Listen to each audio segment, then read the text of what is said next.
I heard it. I heard it too, which means we can't have screwed it up that bad. Hello, and welcome to We Were Gamers. 437 episodes.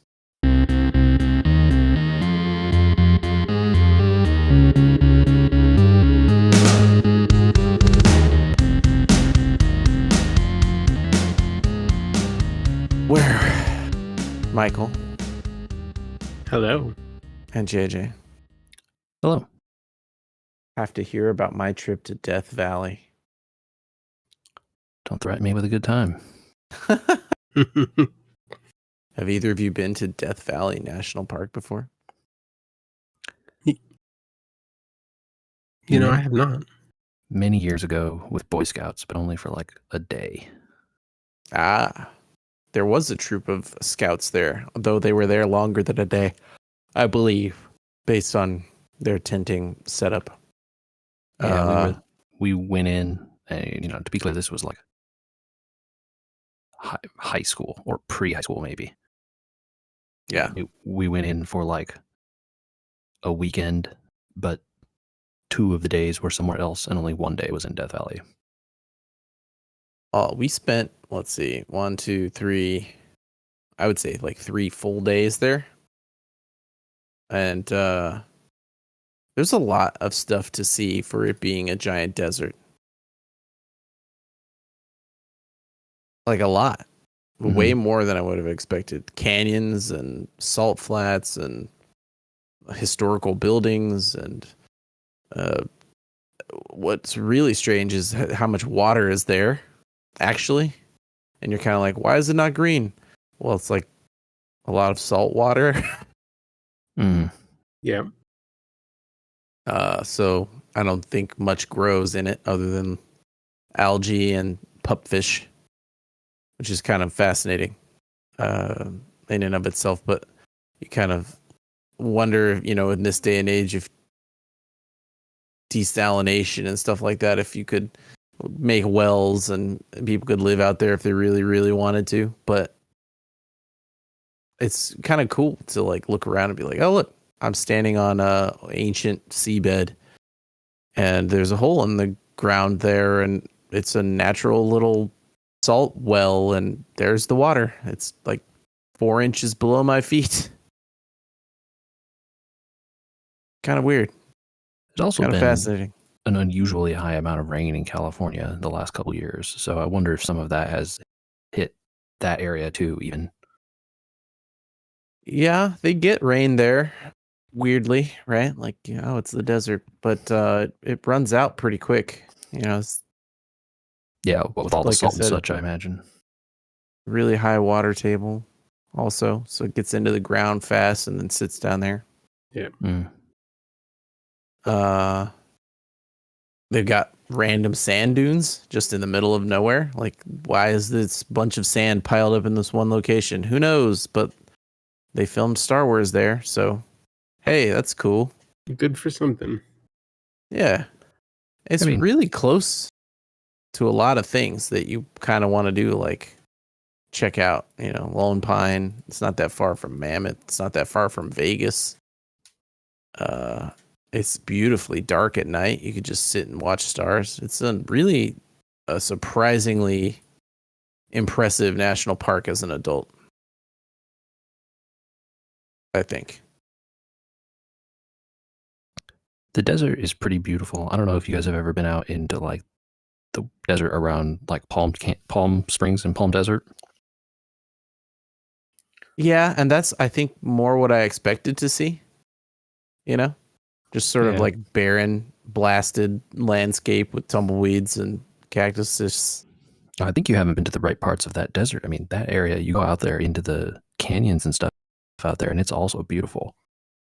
Yeah. So I think it's, the desert is beautiful in its own way, even if people may not perceive it as such, from the outside. Yeah. You have to appreciate it for what it is, right? Sure.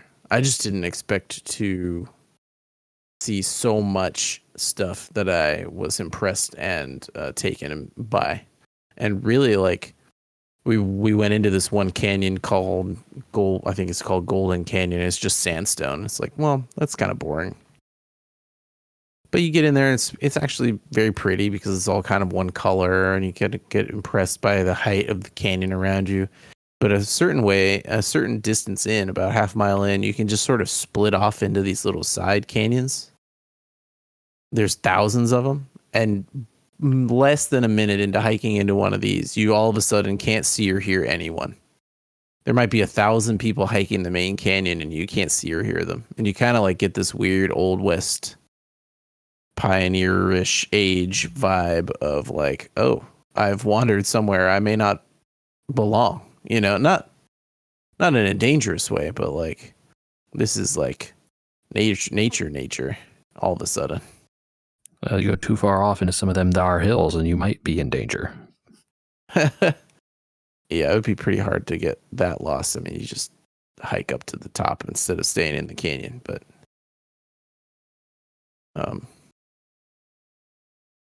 it was cool. It was really surprising.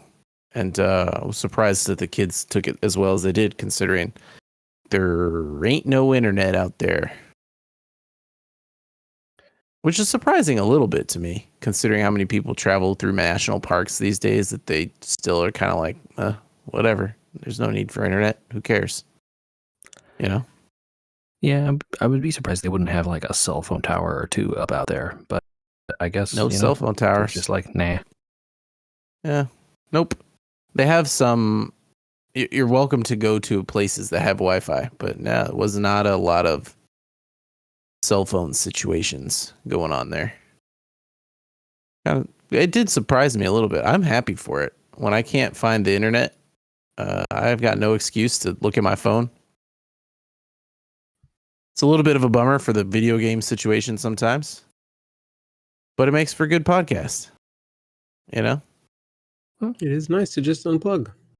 Yeah, well, we could talk about, how I don't understand how there are different colored minerals just hanging out in the dirt, or all the purple sand that we walked around on, or my favorite new fish, the pupfish. It's an inch long, fully grown, you guys. It's the cutest little thing I've ever seen. And it's your favorite because it's small, or because it lives in like uber briny salt water in the middle of the desert in a 500-foot hole, and there's like 100 of them in the hole, and that's it. That's the entire species. I think that's pretty. Yeah, that is pretty cool, crazy. Right? Yeah. How it's like they not die? How they used to be connected by more water, I guess, or whatever, and they've just slowly, like, the water has receded into this little canyon. My thing is, like, how long were they there before, they were rediscovered at a certain point, right? Like, before someone finally jumped into the water in there, and then how long, once people were in the water in there with scientific equipment, before they were like, no way, was that a fish? Is there really a fish in here with me? That's fascinating to me. Life finds a way. Yeah, well, supposedly there are like 15 species of this pupfish that can live in the salty water, but there are 5 in Death Valley alone that are like separated, and each one gets their own little pond, and that's a separate species. That makes sense, though, because they probably were one species 100,000 years ago or whatever. And then as the lakes separated, speciation occurs over that period of time, and now they're all individual things because they have to adapt to this hole, right? Not that one. Exactly. Yeah. I don't know, man. It's funny because you see pictures of them blown up and you're like, that's a really cool looking fish when it's like large scale. Then you see it in person and you're like, it looks like a tadpole. It doesn't look like the picture at all. And you're like, oh, because it was 500 times the size. Asterisk, not to scale. Yeah. Yeah. Super, super cute little fish. And you got to be resilient if you haven't been eaten by birds picking you off in the middle of the desert for food. I mean, it was just fun. It was just fun. to discover those little things, and they're doing their best to keep them alive. I guess the national parks are trying to at least do like a mini captive breeding and release situation or something like that to keep these fish going, which is cool. Also cool. But yeah, no internet, which meant no Magic the Gathering there, JJ. Yeah? You feel like you missed out on anything? Well, I don't know. You tell me, how's the Aetherdrift going? Aetherdrift? Aetherdrift is probably more like what people would want to say, right? Yeah, I think that second one there. Yeah. Pretty good. Michael, the new set released last week. Yeah. It's here. It's I think the community reaction has been tepid. Tepid? Huh. Mm-hmm. What does that mean? Tepid. Do you not know the definition of the word tepid, or are you just not sure how it applies to this situation? I'm not sure how it applies to a Magic set. Well, like, people weren't like jumping off the rafters, like excited for this thing. It came out and it's been like, okay. Did it affect the games you've been playing at all? Nothing? I mean, in standard, it has a bit, but I wouldn't say it has a ton yet. Maybe people haven't figured it out quite exactly. I haven't seen any like super powerful new decks come out of it in standard. Yeah, and in the older formats, I think people are still trying to kind of figure it out. So that's why I say it's kind of like, okay. It was one of the sets of all time, right? It was one of the. It was here. It was certainly one of them. Wow. Yeah. I think, and as time goes on, I'm sure people will find some stuff. They're always, something comes out eventually from every set where they're like, oh, this thing plus this thing and this other thing, wow, but not currently, or I haven't seen it. Well, he was usually just like, it's usually someone finds stuff beforehand and they're all talking about it and everyone's trying it and everything else like that. That just doesn't seem to maybe have happened. I mean, people did that, right? But I haven't seen any of that like shake up the games that I'm playing on the ladder or anything. Like, people are playing the same sorts of decks they were before still, and I haven't seen a lot of Aetherdrift being woven in there yet. Mm-hmm. So, we'll see. Maybe there'll be a big tournament and people are going to come out with some big new thing that I haven't seen or heard of. That definitely happens. Okay. Cool. Yeah, it's been interesting. A lot of cars and vehicles and stuff. So, yeah, I'm surprised that like vehicle decks or at least like some sort of crude something decks are not, making a huge jump into the. I think the problem with vehicles has always been, in order to crew them, you have to tap other creatures. Well, that means you have to have a vehicle and another creature, and they can just kill your guy with removal spells, and then you can't tap anything, right? Yeah, I guess maybe it's easier to do in Commander, which I've watched some games of. So yeah, there's a lot. When there's only when it's 1v1, it's a lot easier to kill all your opponent's stuff. You're like, yeah, that's some nice crew you have there. Too bad if it was poisoned. Yeah, or fatally pushed, or any other number of cards that kill a creature, right? And that stuff is like really removal is really strong. Like, when it costs 2 mana to remove a creature, if you're paying 3, 4, 5, 6, 10 mana for a creature and they kill it for 2 mana, you're very sad. Yeah. So, it's not to say it won't happen. I'm sure vehicles are going to pop up eventually. There's too many of them, and too many of them seem really busted to not show up a bit. It's just they're not, people haven't seen it yet, or I haven't seen it yet. Nice. You excited to be able to put Cloud into a vehicle, JJ, coming soon? Cloud seems like he's an equipment commander, which is interesting. I think, well, since we're talking about it, we're talking about Final Fantasy X Magic the Gathering, or whatever they're going to call it, Universes Beyond Final Fantasy. Mm-hmm. Yeah, so Michael, those decks, I don't know if you read into it a lot. Not really. So I read a couple interviews actually about this upcoming set, and it's like it's very unique, and I think somewhat upsetting to a lot of people. We will at some point in the future release the Magic podcast soon that we TM. talked about. Yeah, no, it's relatively soon.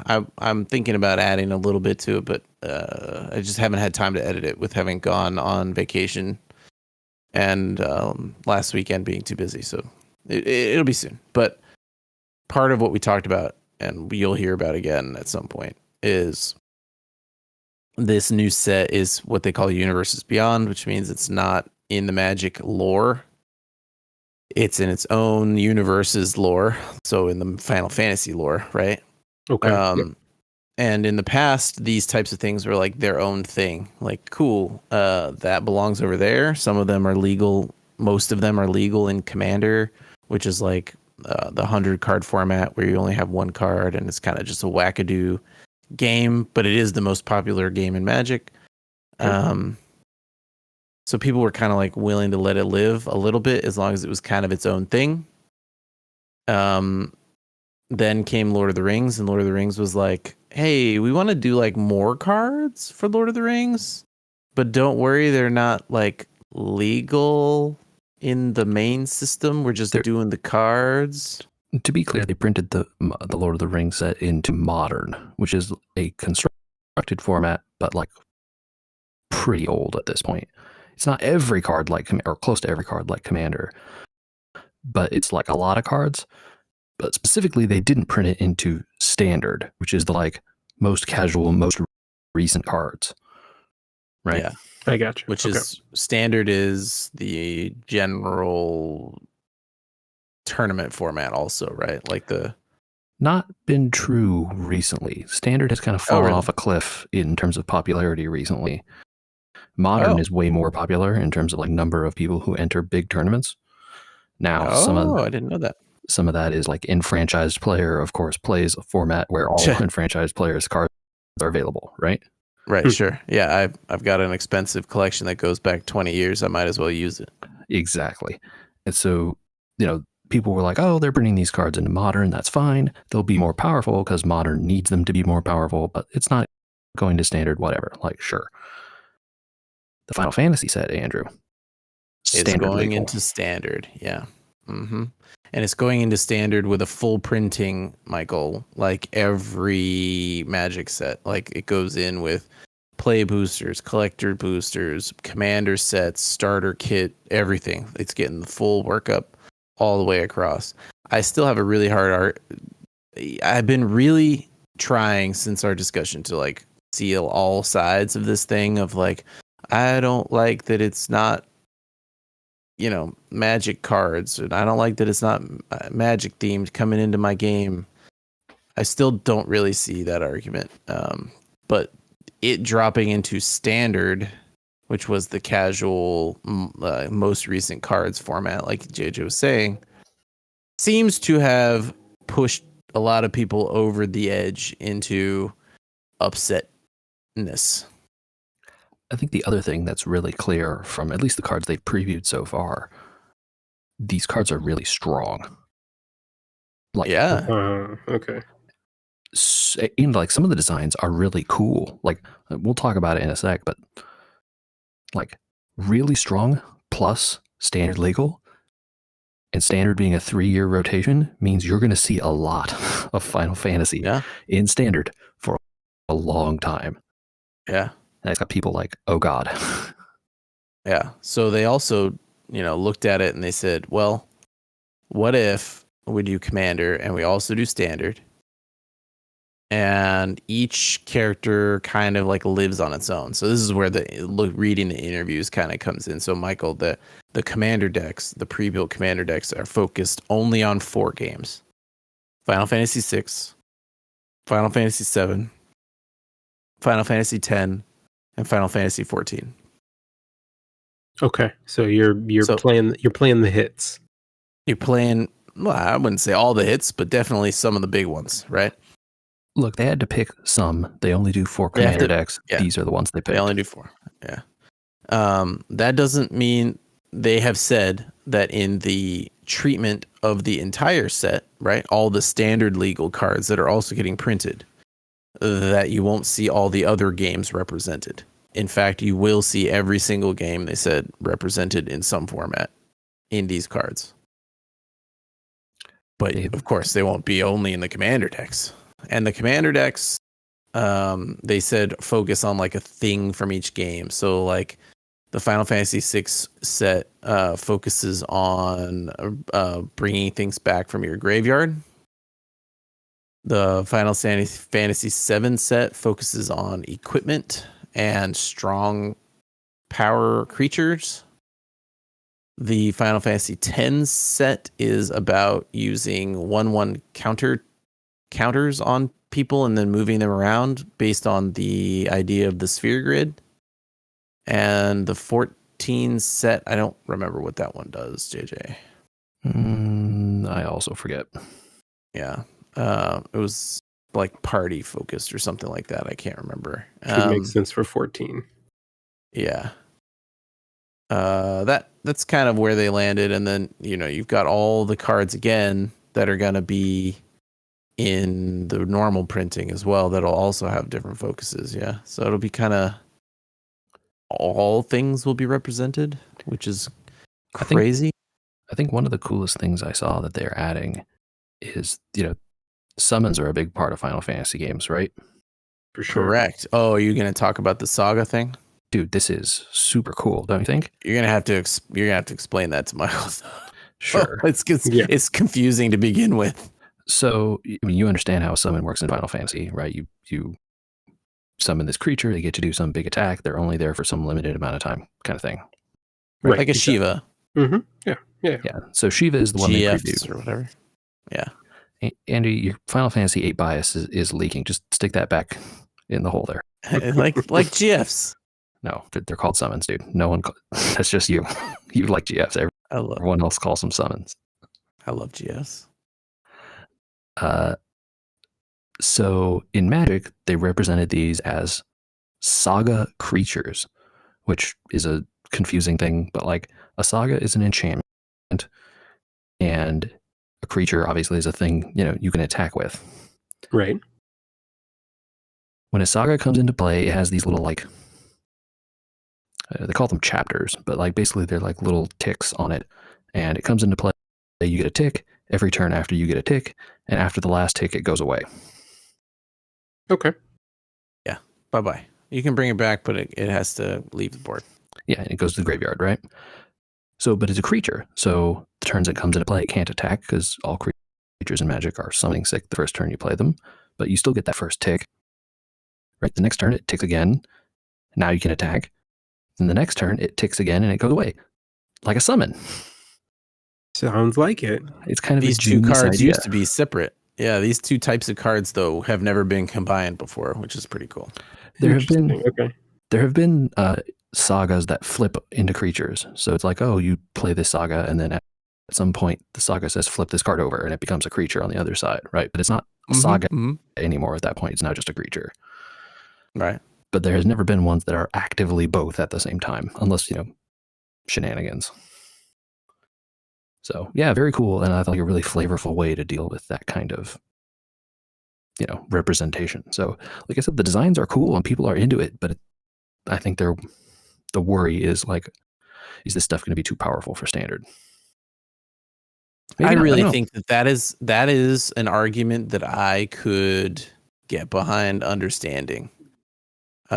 Hey, is this going to power creep because we want it to be good because it's Final Fantasy is definitely an argument that makes sense, but it's not the one that's the loudest. Loudest doesn't always mean that it has the most backing. It just means loudest. Well, they've only previewed a very small selection of cards, so it's hard to say, right? Some of them cards are just like reprints of other cards with Final Fantasy names, right? So they showed a card that was a version of Yuffie from Final Fantasy VII, but it's just a reprint of another ninja card from some other set, right? Great.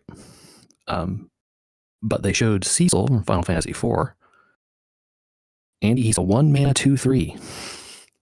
Where'd you see Cecil? Y'all gotta get on the internet, dog. What? He's out there. You I go looked Google at that one website. You go Okay. Google it. Okay. He's I'm Googling right now. He's a 1-mana 2/3 that flips into a 4/4 with a lifelink.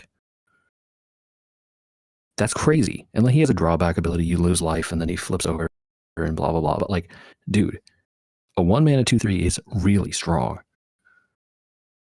Yeah. Yeah, one with Death Touch, dude. Even with the drawback of losing life when he attacks, every deck plays that card. Like that's just too good to not do. Yeah, why would you not? Because you could beef it, right? Sure, yeah. Or you could just sit there and block. It's Death Touch, right? Yeah. You don't have to deal with the drawback of attacking if you don't want to. So, this is where the concerns are coming from that I've heard. And I think that's the, like you said, the most salient point, I think. Like, yeah, I like could see that. People don't want, Final Fantasy in their Magic. That's fine, whatever, sure. But like the concern being that like, oh, these cards were built for modern and then they decided to shoehorn them into standard and like, oh God, we're going to get power crept, right?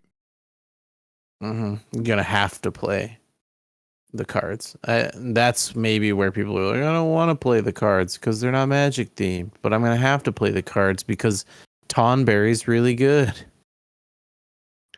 And then the worry that like, well, they're going to reprint this set, for now. But in 3 years, you're not going to be able to get Final Fantasy cards anymore. Just like the Lord of the Rings cards are hard to get now. Right.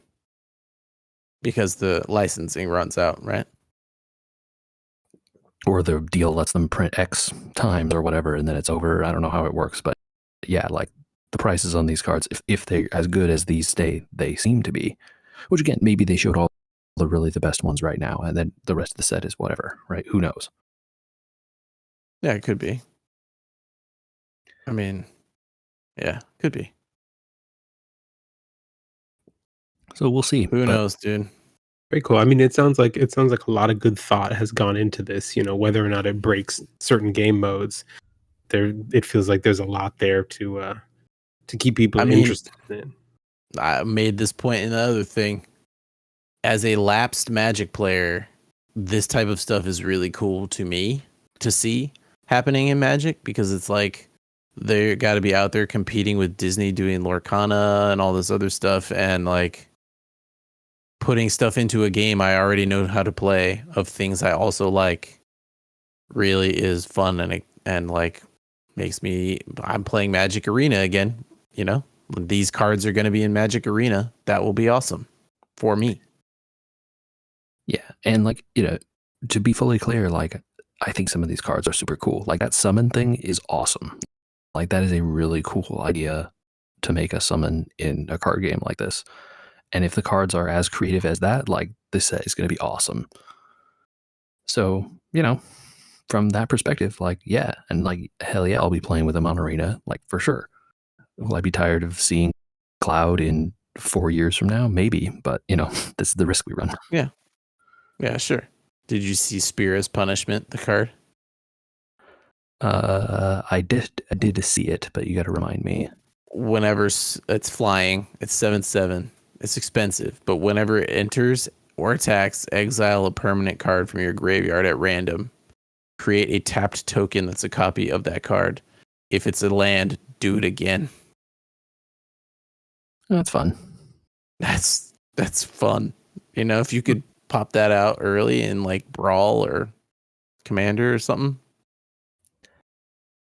Yeah, but it doesn't have haste, so like you're not doing anything super cool with it. When it starts when it enters. Yeah, okay. You get a bunch of lands. That's all right. You got to remember, Andy, that I can remove it for 2 mana, right? That's the thing you have to remember. Right. That's true. Yeah. It's cool. But it is cool. Yeah. Like I said, they've shown,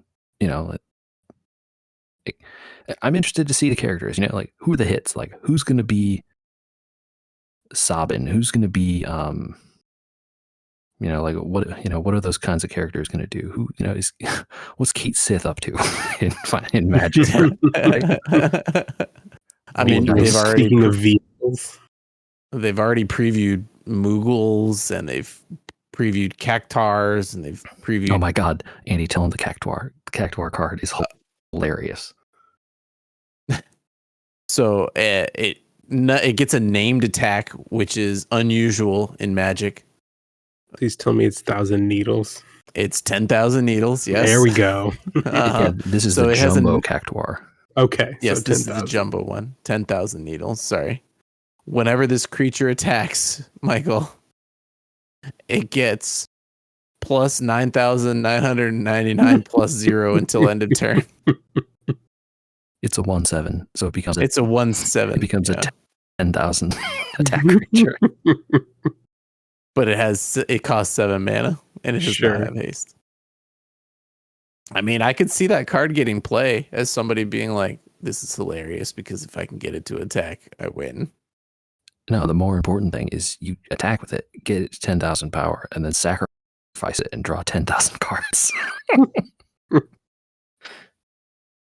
Oh yeah, you could do that. Mm-hmm. You gotta find one of those, like, sacrifice this creature or draw cards equal to its power cards, and there's a whole you bunch just of those. mill yourself. Oh, it's not mill. You just take all your cards into your hand. That's what you want. Or fling it at somebody, right? Next turn you lose. Do one of those, like, sacrifice the creature, deal damage equal to its power to a different player or something, right? Oh yeah, that'd be great.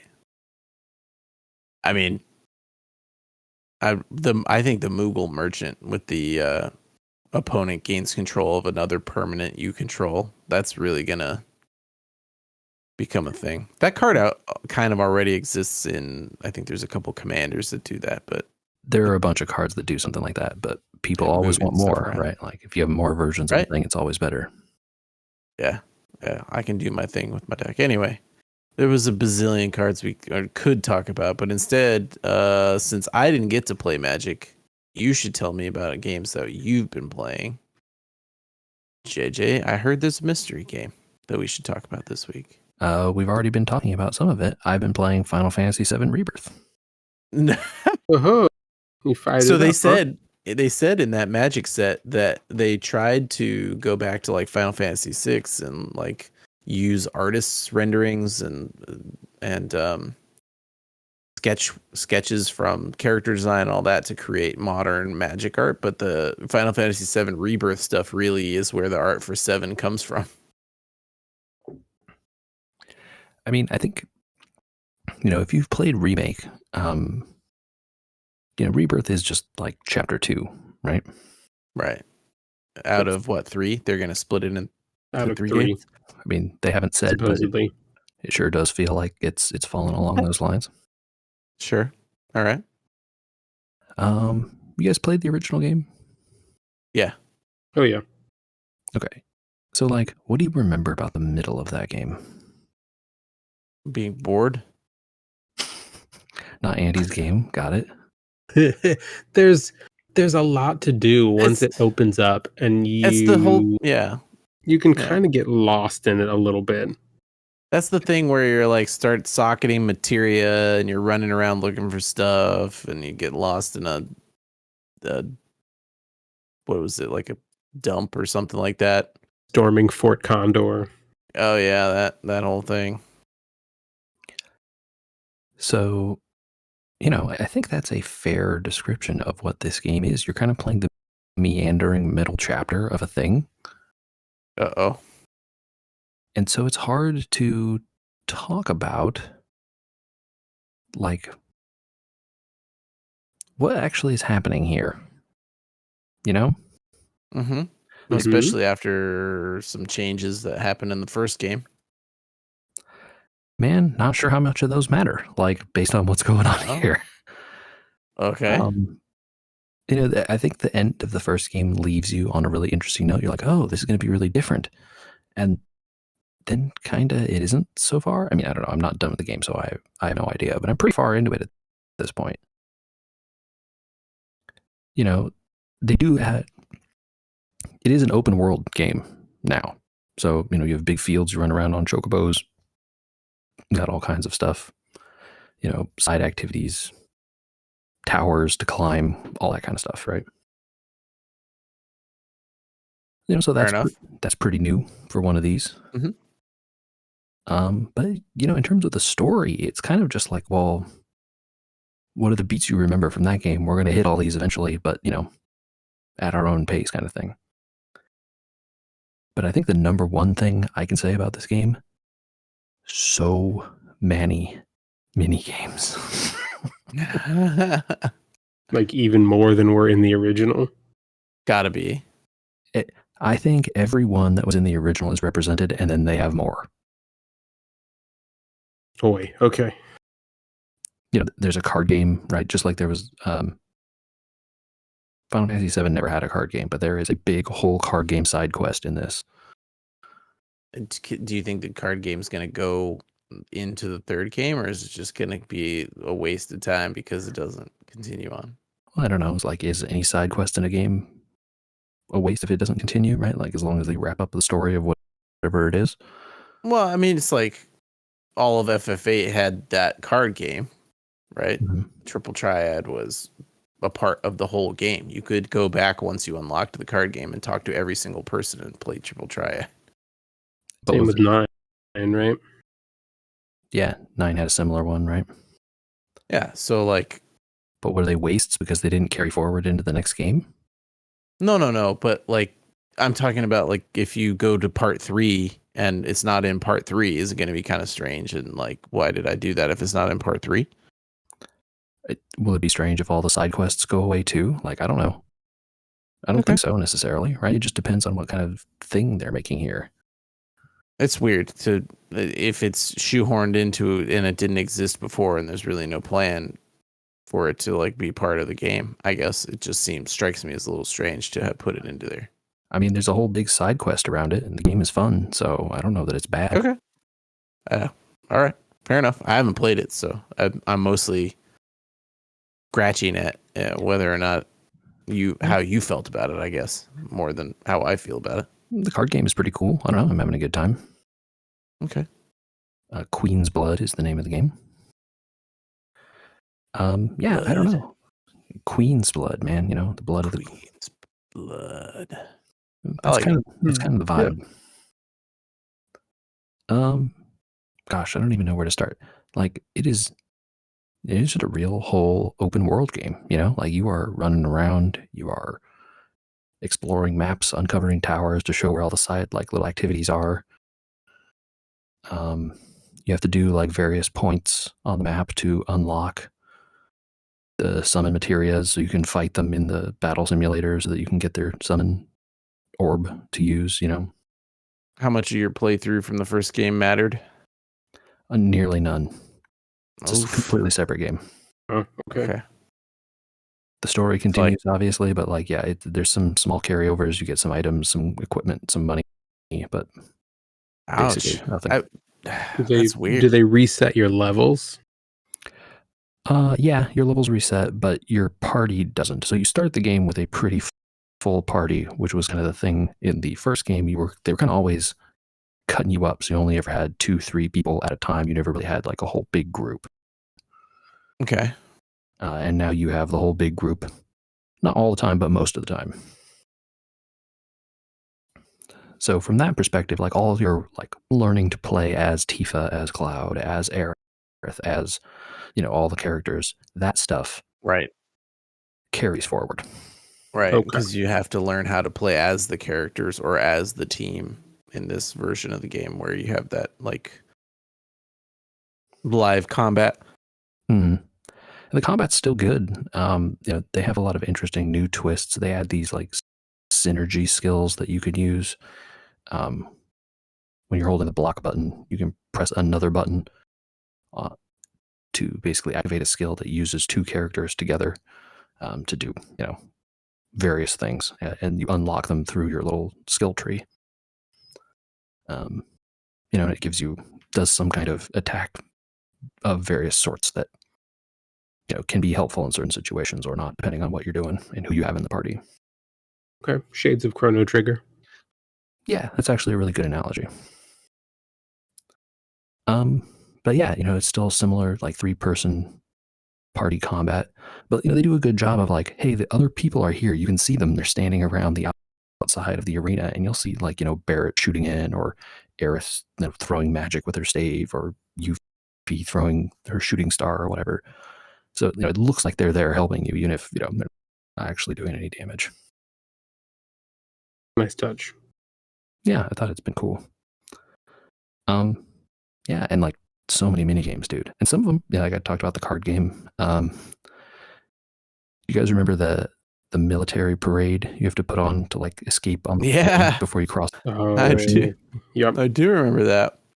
There is a huge section where you go like recruit troops to join your little squad, so you can be the drill instructor, and like what formations you're going to do, and like button presses, and like a DER kind of style minigame thing. And it is this huge lavish production thing to set the military parade. It is wildly overproduced. That's hilarious. Like in a good way.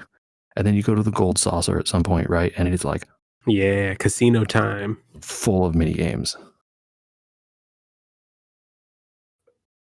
I remember most of the gold saucer being skippable, except there was like one game that you had to play. They will kind of quest to take you into playing one of them. It was the race. It was the Chocobo race. Yeah, you're forced to play one round of the bike minigame, which is kind of just a rehash of the bike escape sequence that happens in the first game, but with more game elements, I guess. Yeah, they got like boost pads and stuff, right? But then later, yes, you are forced to do some chocobo racing. So, you got all kinds there. Gold Saucer is the weird tree-looking place that, right? Yeah, it looks like a tree.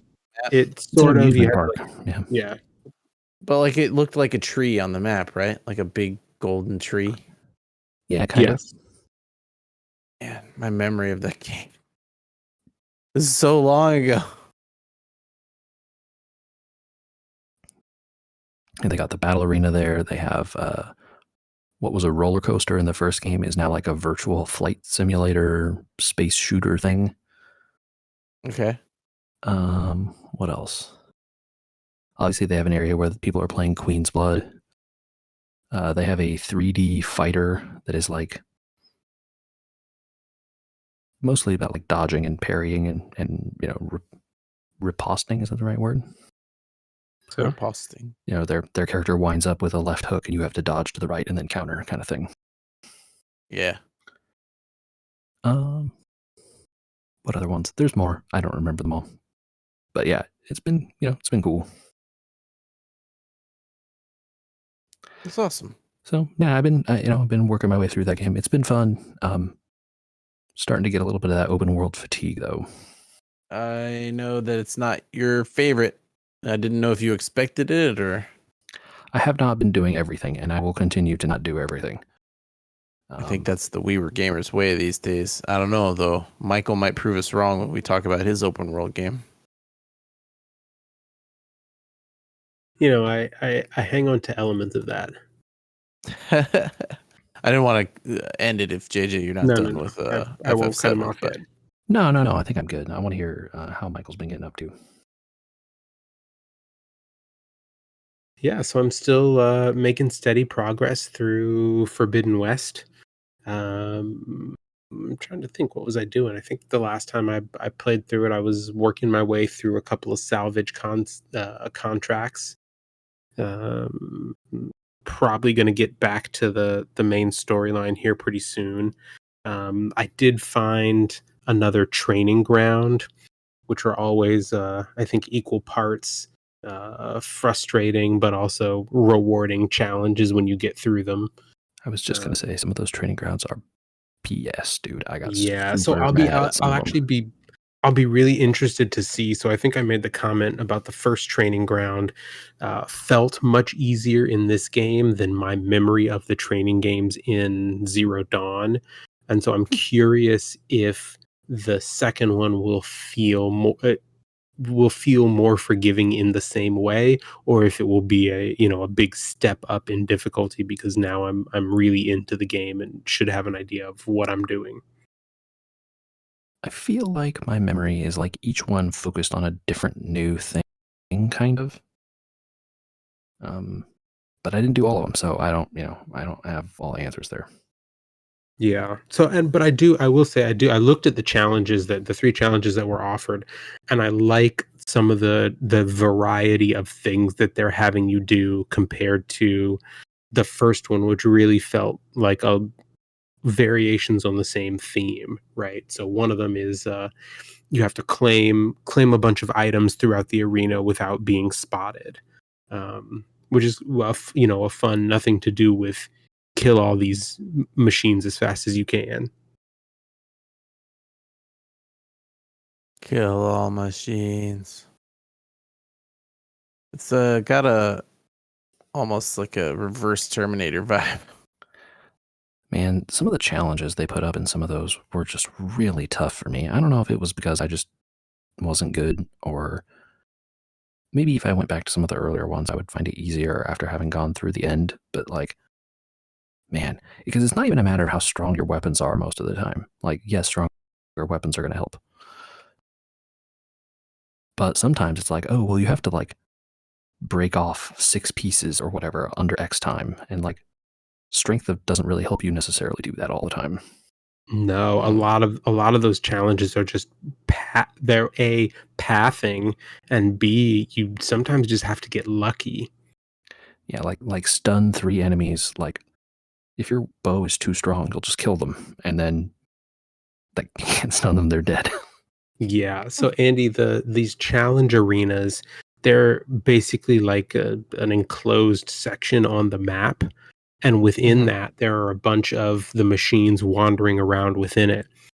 And if you quit out or fail, the machines just keep doing what they're doing regardless of the status of you attempting the challenge. So if they started in 3 particular positions that you thought were pretty good, and so you jumped in and started the timer, your second time around, they might just be wherever they were standing when you quit out the first time.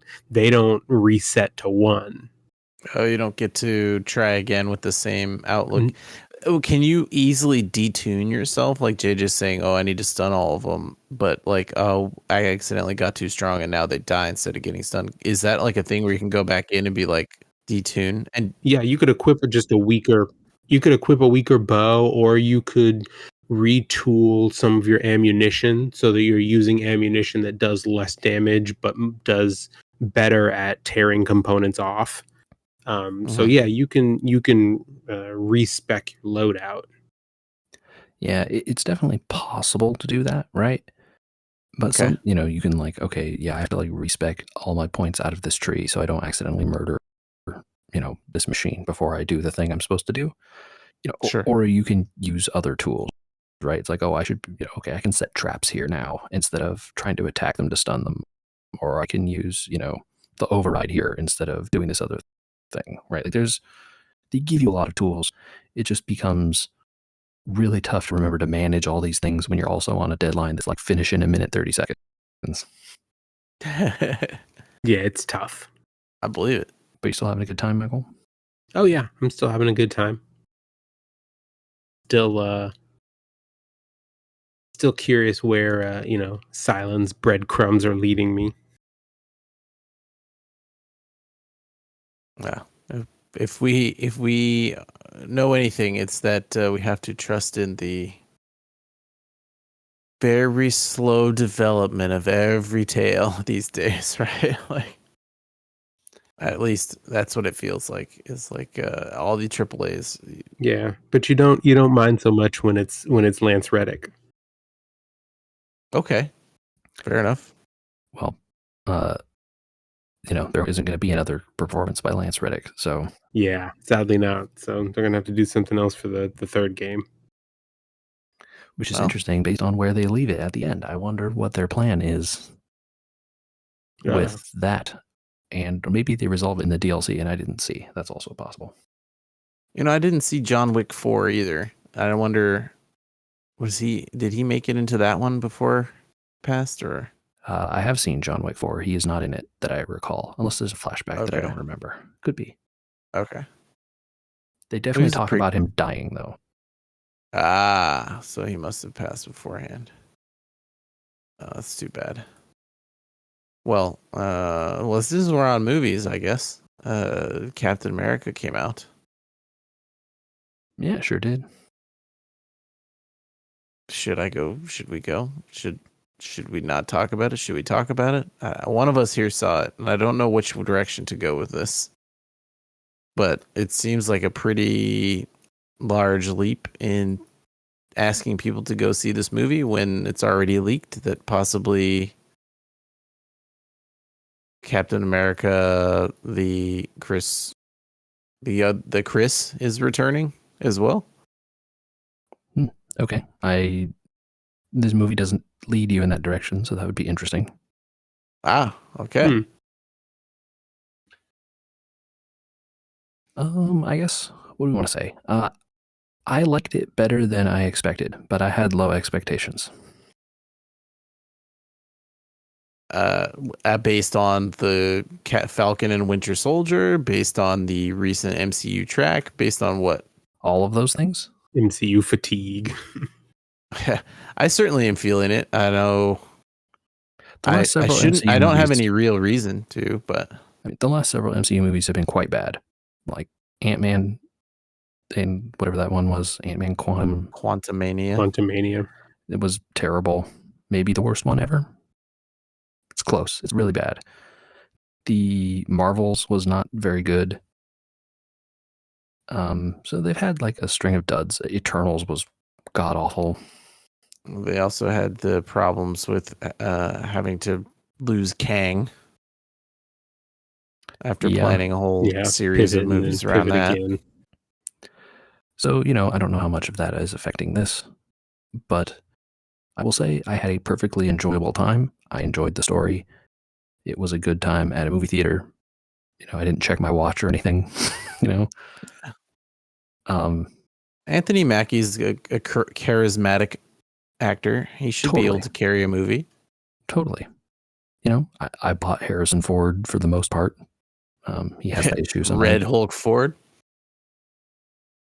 It kind of vaguely, sort of, looked like him, kind of.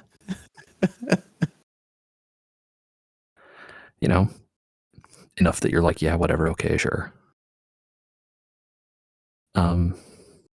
Yeah, I don't want people go see it if you want to go see it. I don't have like anything terribly bad to say about it. Like, I think maybe Mackie was a little too happy-go-lucky at points. Like, he didn't seem very dour when times were bad. Yeah. Did they remember that he has no superpowers? Yeah, they mention it multiple times. Okay. It's one of those things that I don't know if they, get to the point they're like, well, we better just sort of ride around this because I don't know how to. I mean, his suit is made of vibranium, so like you kind of get some vibranium stuff in there, which is vibranium. Some literal plot armor. Yes, exactly. But like at some point, someone stabs him. That doesn't go good.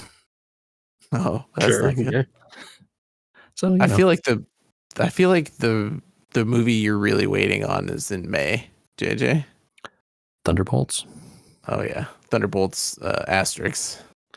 I really, really wonder. There's a specific plot thread that shows up in this movie that, based on characters in Thunderbolts, I wonder how they're intended to end up in that movie.